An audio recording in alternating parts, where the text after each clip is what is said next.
Hey guys, welcome back to the channel. So behind me I got a 2017 Dodge Grand Caravan, and we are going to be replacing the rear pads only per customer request. Before we go ahead and begin this video, guys, if you guys haven't subscribed to the channel, hit the subscribe button down below and definitely smash that like button. It'll help the channel grow. And with that said, let's go ahead and start on today's repairs.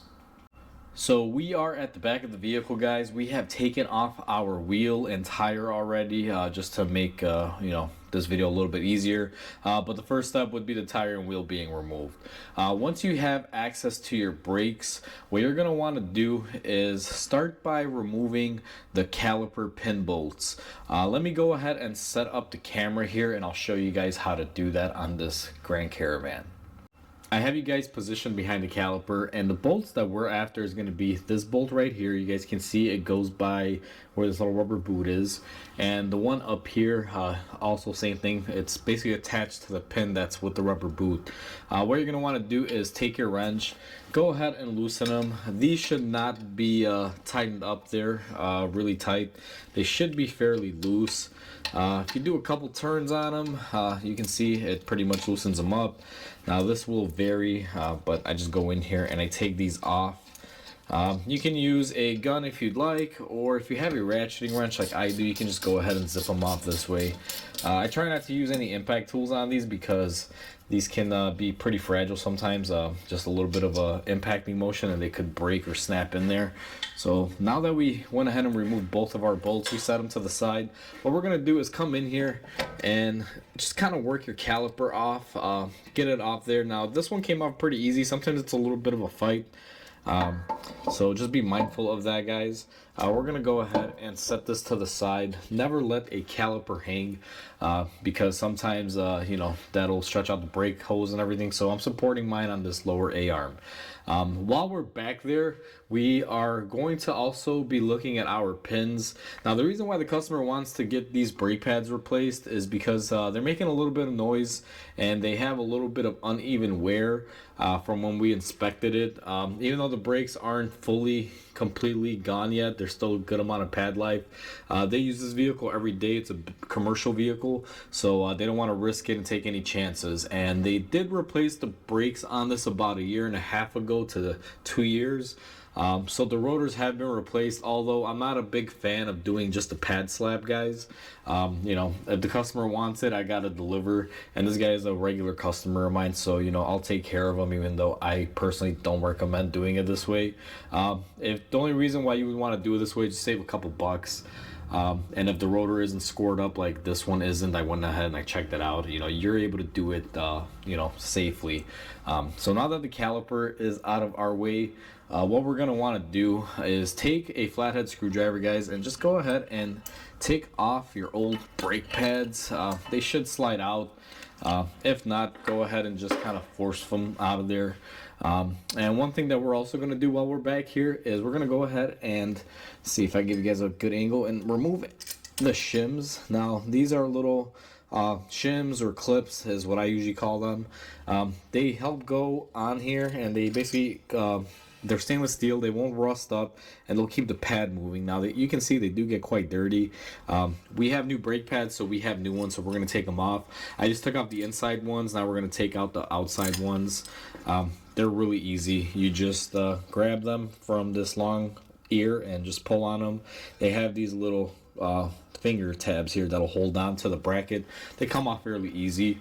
Now that we have those out of our way, we have a bare bracket with the exception of the pins.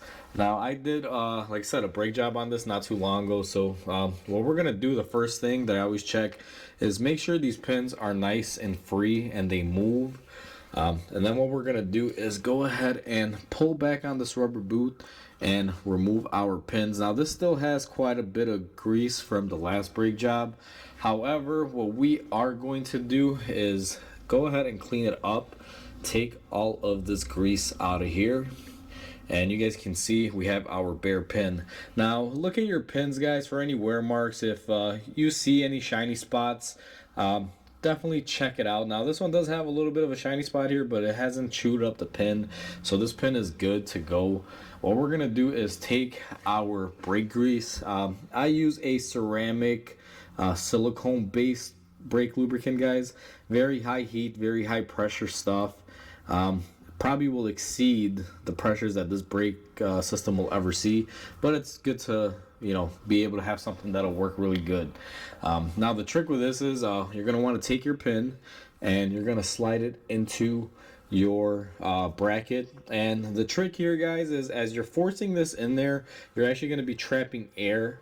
So what I like to do is pull back on the boot a little bit as you insert it. Make sure all of the air comes out. Make sure you burp it. And you guys can see our pin went in easy and it's staying in place. We're going to be doing the same thing with this bottom one. Let me see if I can actually get the camera in there a little bit in a better angle for you guys to actually see. What I do is I put my finger to hold back on the boot and we pull our pin out. Now this bottom pin is going to be different and I'll show you guys here in a second. Let me grab my rag. We are going to just wipe this off, clean it up. And you will notice the bottom one has this little rubber bushing on here. Typically the bottom pin, if you were to remove both of these pins and you don't know which one went where, typically the one with the rubber bushing goes to the bottom. The way this works is that once the weight of the caliper is on there and this is free floating, this little bushing will help keep noise and vibrations down, especially from the added weight at the bottom from holding up the caliper. So that's why they introduced that and they put that in there.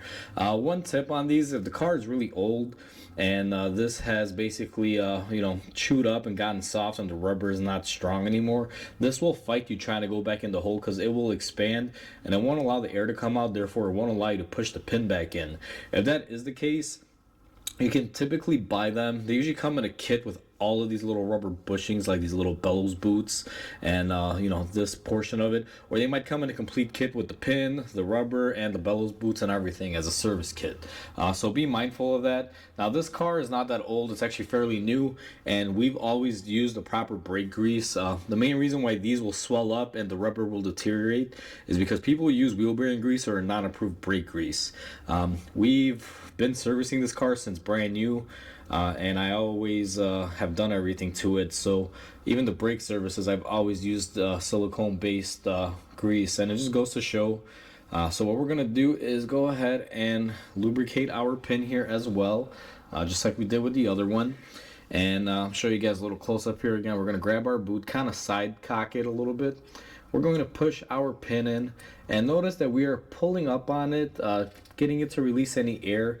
And you can see we got all of our air out, and you can just kind of push it inward as you pull the boot back and just burp it as the best way to kind of say is what we're doing here. We're burping out the caliper, or the pin I should say, not the caliper. Now that we have our pin serviced, we're gonna go ahead and change the camera angle, come out to the front. I'm gonna show you guys or explain to you guys how we clean up these little tab areas before we go ahead and reinstall our new hardware.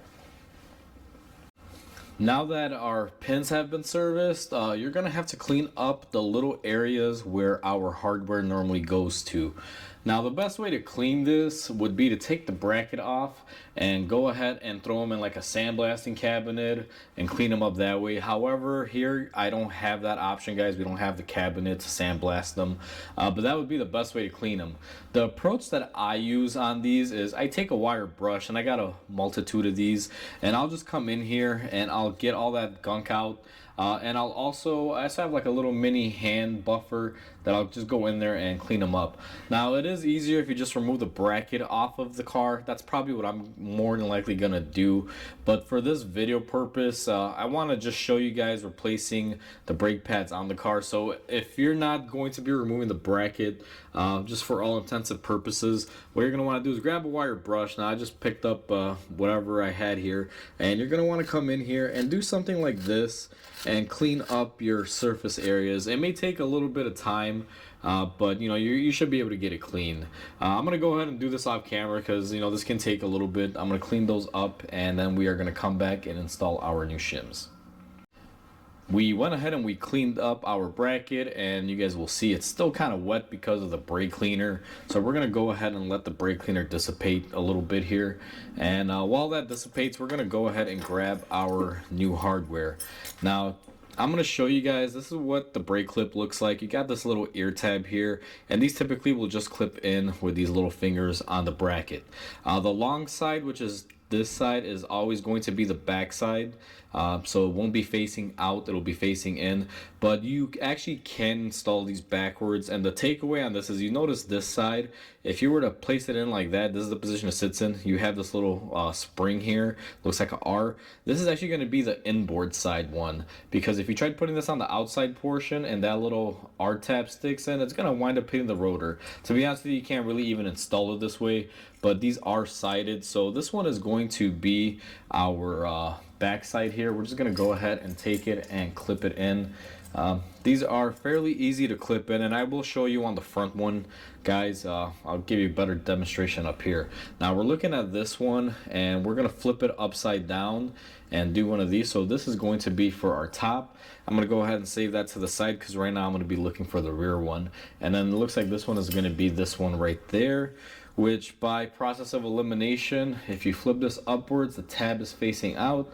This is going to be our inboard upper. Again, these, if you clean up your bracket correctly, guys, they snap right into place. Let me get you guys zoomed in a little bit here and show you how these work. So this one we just laid in there. What I like to do is go ahead and take them, and all you really should be doing, and sometimes they will fight you. I'm surprised, why is this one fighting me here? Am I a little bit too far in? Yeah, I think I was a little bit too far in. All you're gonna want to do is just come in here, line it up, and push these in. Now sometimes they will fight you, and I don't know why this one is fighting me. Let me try this top one.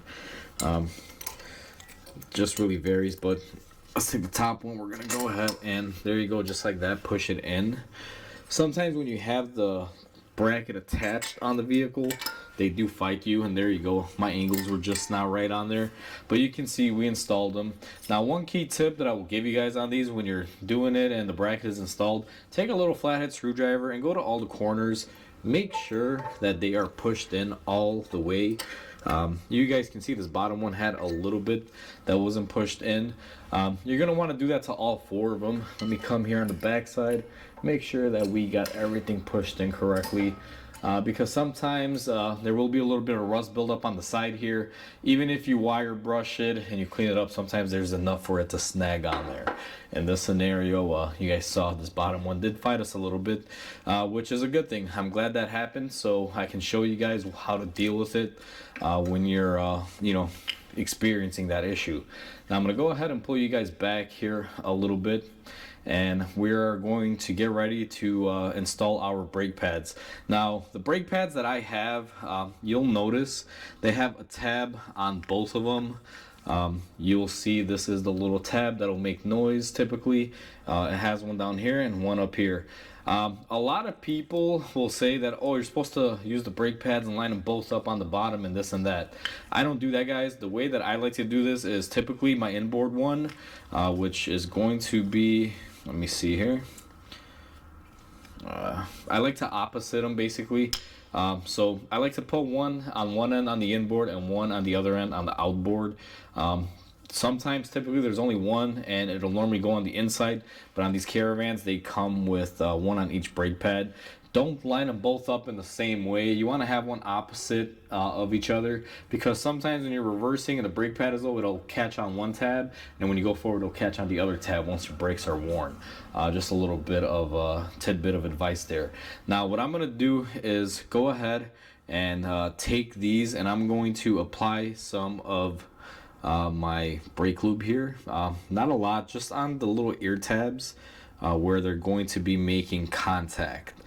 Let me go ahead and just get these really good and nice here. Doesn't take a lot, guys. Most of this will wash out, so just be very mindful of that. Now that we greased everything up, what we're going to be doing is take our brake pad, and we should just be able to come in here and let's see, push it in just like that and slide it in. It's very easy. Now I know you guys are probably wanting a close-up of that. The reason why I just did it with the camera angle the way it is to show you guys how they should go on. Now notice my back one went on in a second. when it comes to installing your brake pads, guys, I'm gonna make this point really clear right now. If you do not clean your bracket areas really good, or if you're reusing your brake hardware, if you don't clean these up really good and your brake pad is fighting you to the point where you feel you need to take a wrench or a hammer and start beating on it, you should not install your brake pads. Take everything apart, clean up your brackets and everything again, because you may have some rust buildup causing the brake pad to jam up. And if that is the case and you install it and you force it on there, your brake pad is not going to last. You're going to have a bunch of noises or a bunch of issues regarding your brakes. Now I'm going to zoom in. I'm going to take this brake pad off here and I'm going to zoom in and show you guys how these go on, because sometimes these springs can be a little daunting. So you notice you have these little R springs on here. These springs that face outward, they will kind of push back. You guys can see it there. What I like to do on these Caravans is I come in at an angle and I make it past the little R mark, and then what I do is, let me get it lined up here. What I do is just push them in at an angle and I reposition them. Now in case you guys missed it, I'll do it again here. Come in at a varying angle and just go ahead and push in as you slide it in. You got to overcome this spring tension. These are the little retention springs on there. Now that everything is set on our bracket, we've lubricated our pins and cleaned them, cleaned our bracket, installed our shims, lubricated our pads and installed them, it is time for us to work on our caliper. Now, I had my caliper hanging off here to the side. We're going to take it, and these calipers can be a little bit finicky, so I'm going to lay it on top right there like this. Just to kind of get you guys zoomed in here, and let me get the camera angle correct. Our caliper on these particular minivans is a turnstile. Now, a way to identify a turnstile caliper, guys, you'll see here on the piston, typically you have these cutouts. Now, don't be fooled by this, because even though you can have these cutouts, and what I'm referring to is basically these little divots that are cut into there, that usually will indicate a turnstile, because the tool should go there. That'll basically turn the piston inward. Now, some of these will have these markings, but they are just a regular push style piston once you retract the electronic portion of the brake in. You'll find that a lot on, I mean, Dodge uses it, but mainly like European cars, anything with an electronic parking brake. Once you set your brake system into service mode, it'll retract the piston inward, and even though you have these cutouts, you just simply push the piston in. There's no need to turn it, because those electronic motors will automatically turn it themselves. Now, this particular car has a manual parking brake. You'll see the cable comes in here and that attaches directly to our caliper. Let me try to give you guys a better angle there. You can see where the cable comes in. There's a little e-brake paw, so when you push on your e-brake, this will get pulled down and it'll turn the mechanism back there and it'll force the piston out. Now, these require a little bit of a specialty tool to be able to retract, because what you're going to be doing to this is you need to turn this piston around as you're pushing it in, and that's where we have this specialty tool. This is a tool that I use. Now, this is a air tool. It's a pneumatic tool. When you push this lever, the piston will assist you in pushing it, and then you can also release the pressure. And we have this handle here, guys, that when you turn it, you will see you're able to do the turnstile on it. Now, I'm gonna have to zoom the camera back a little bit, try to give you guys the best angle that I can, because I do gotta work on this and be in this general area. So what I'm gonna do is go ahead and show you guys what the adapter looks like. You will see we have these little cutouts. They're widely spread and they will correspond with these cutouts. We're gonna go ahead and take this and install it on our tool. This tool has many different adapters. Even though I have the pneumatic one here, guys, they do make the manual style ones that you could probably rent from your parts store or purchase online for like $30-$40. You don't need the setup that I have. I do this every day. That's why I have this really nice fancy setup, but you really don't need that if you're just doing this once in a while in your garage. One quick tip to share with you guys: if you have a turnstile piston, you still have a brake boot here. What I like to do is take some silicone spray and hit your caliper boot before you start turning it Because what happens is sometimes the boot will get stuck on the piston, and when you try to turn it, the boot will start turning with it, and you'll wind up destroying the boot. With a little bit of silicone lube in there, it'll help not destroy that. So let me get everything set up, get the camera in the right angle, and I'll show you how I push back this piston. This is the best angle I could come up with, guys, because I gotta be towards the front of it when I'm doing this, so I figure you guys can see the side view. I'm gonna take my silicone spray here and push back on this boot and just spray some around it. Just get that silicone spray in there so that boot doesn't get stuck to my piston when we're rotating it. Next thing is I'm gonna get my tool ready, and we do have these tabs that we have to line up. What I'm going to do is put my tool in there, and then we are going to line up our little ears, and we're going to go ahead and push the tool all the way in.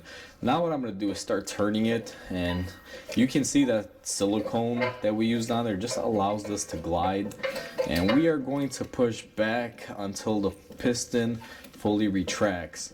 Now some of these will just continue to spin non-stop as you're doing it, so you may want to just pay attention to how far in the piston is. And what I like to do in between is I also like to stop. The silicone lubricant can dry up pretty quick, so go ahead and spray another round if you really have to keep going with it.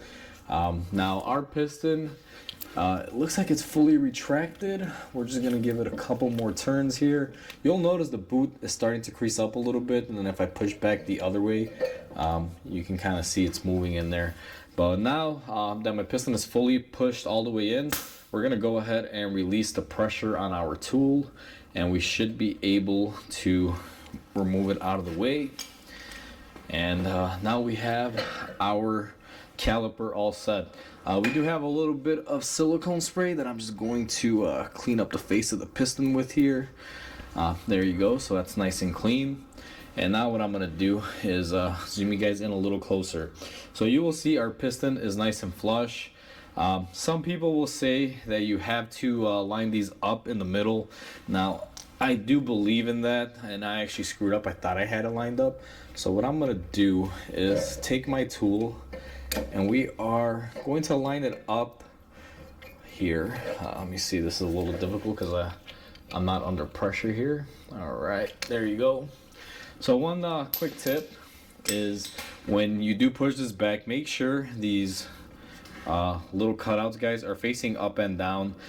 Typically what happens is if you look at your brake pad, you will have a little finger sticking out about right there, and that will correspond with this. So as the caliper piston is pushing inward on it, it has somewhere to grab, because this piston shouldn't be turning when it's fully installed. So make sure you line it up corresponding. Typically the 12 o'clock and 6 o'clock position is where it always wants to be. Just another tip. Not that it's not gonna work if you don't line it up, but what happens is if you don't line it up, this thing's gonna move around until it eventually works its way in there. So make sure you just do that on your prep.